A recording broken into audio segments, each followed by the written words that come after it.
All right, this week we are continuing on our topic of integrity. And integrity is choosing to be truthful in whatever you say and do.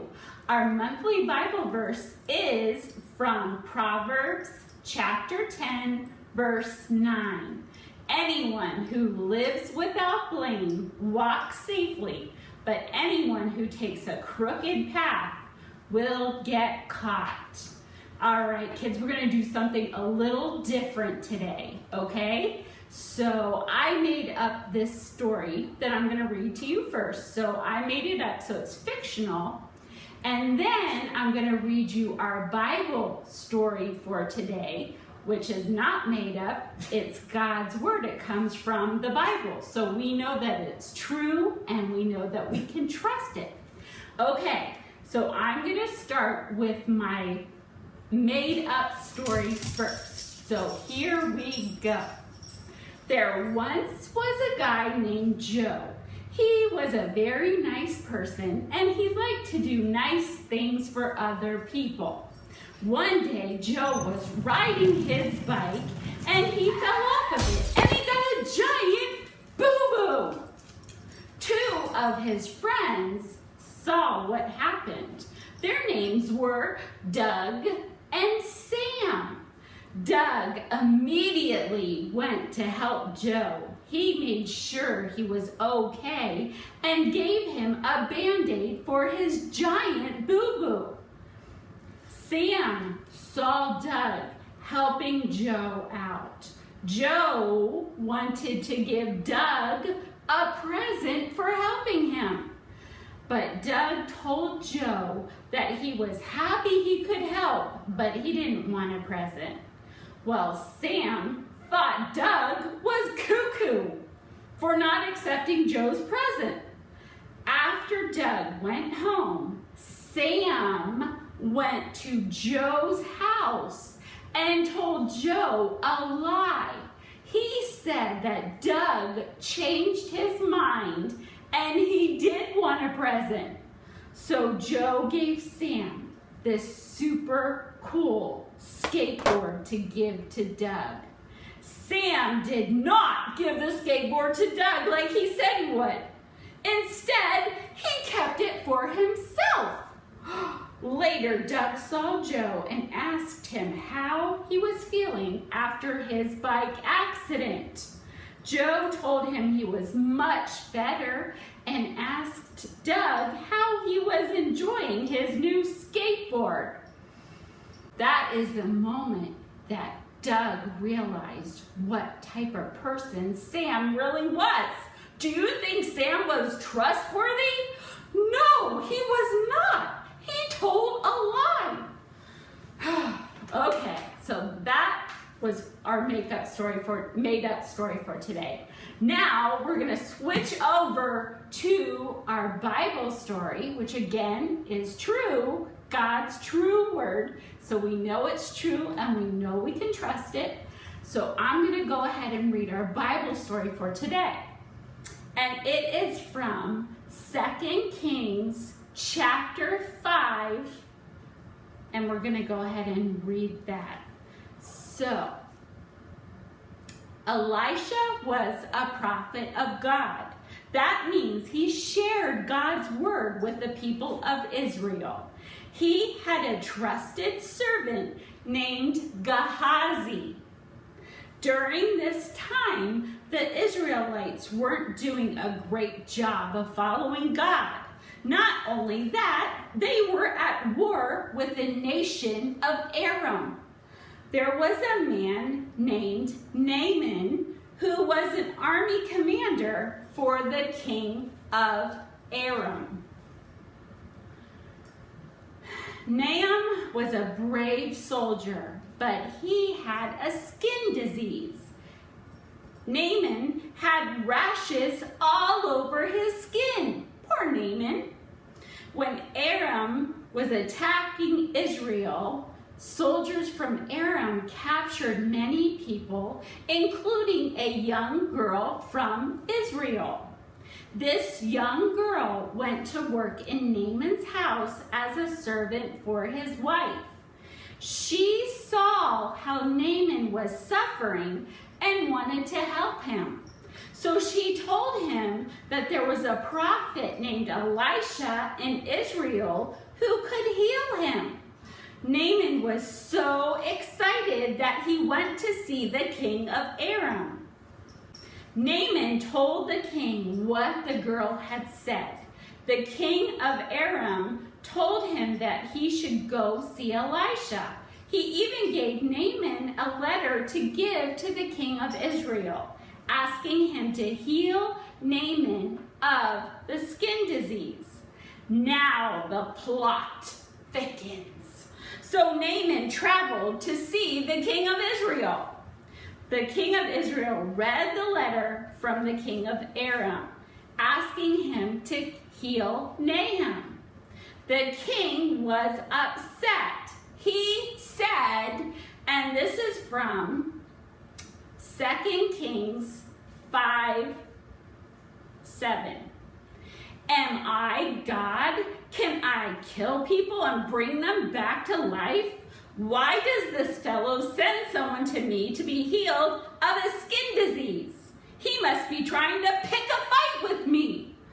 The king didn't think he had the power to heal Naaman. He knew that only God could do something that amazing.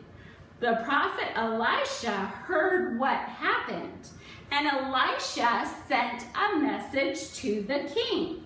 He said, and this is from 2 Kings chapter 5, verse 8, tell the man to come to me.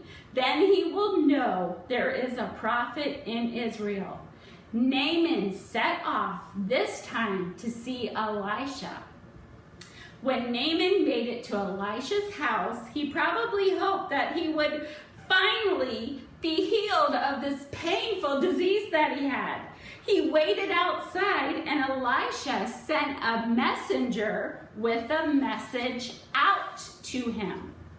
It said, and this is from 2 Kings 5:10, go wash yourself in the Jordan River 7 times. Then your skin will be healed. You will be pure and clean again. Whoa, how do you think Naaman felt about that? You'd think he'd be excited, but actually he was angry. He said, and this is from 2 Kings 5:11, I was sure Elisha would come out to me. I thought he would stand there and pray to the Lord his God. I thought he would wave his hand over my skin, then I would be healed. Ah, that explains it. Naaman was mad because Elisha didn't come out himself to talk to him. Naaman was expecting a big show with maybe some wand waving and chanting. So Naaman went away mad. But his servants convinced him to go down to the Jordan River and at least try what Elisha had said. So, remember, Elisha told him to wash in the Jordan River 7 times. He did, and sure enough, he was healed. Naaman was so happy that he went back to Elisha. He tried to give Elisha a gift to say thank you, but Elisha said he would not accept it. So Naaman promised only to worship the one true God from that time on. He went away happy and healed on his way back to Aram. But that's not the end of the story. Remember our friend Gehazi, Elisha's trusted servant? Well, he thought Elisha should have accepted Naaman's gift. And this is what he said. This is from 2 Kings chapter 5:20.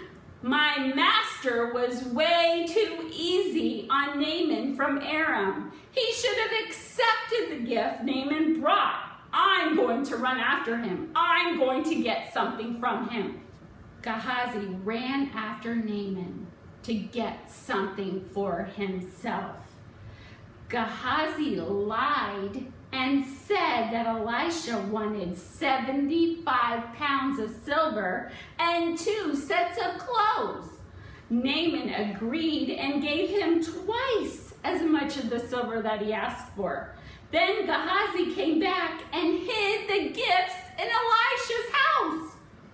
Gehazi tried to hide what he had done, but Elisha knew what happened. He asked Gehazi where he had been, and Gehazi lied again. Gehazi said that he hadn't gone anywhere, but Elisha told Gehazi that he knew the truth because his spirit had gone with Gehazi. Elisha said that because Gehazi had lied, he and his family after him would have the same skin disease that Naaman had. In the end, Gehazi's lie had won him some new clothes, but it cost him Elisha's trust. Not only that, he would have to suffer with that horrible skin disease for the rest of his life. Gehazi's story is an example that we shouldn't follow because, and that is our bottom line for this week, when you're not truthful, you lose trust. We need to live with integrity. After all, when we're dishonest, we can end up losing the trust of people that we care about. If you think about it, God is always trustworthy. So it makes sense that he thinks it's important for us to be trustworthy too. We may think that we're being sneaky when we take something that doesn't belong to us, or if we tell a lie to get what we want, but God always knows the truth. Always, always, always. There's nothing you can hide from him. And remember, Jesus proved that we can always trust him. He always did exactly what he said he would do. He gave us the best example of what it means to be trustworthy and truthful. He showed us with his words and actions what it looked like to live with integrity. You can choose to be a person of integrity. That way, others will know that they can trust you. Okay, now we're going to play a little review game, okay? So, I'm going to put on my trusty cowboy hat.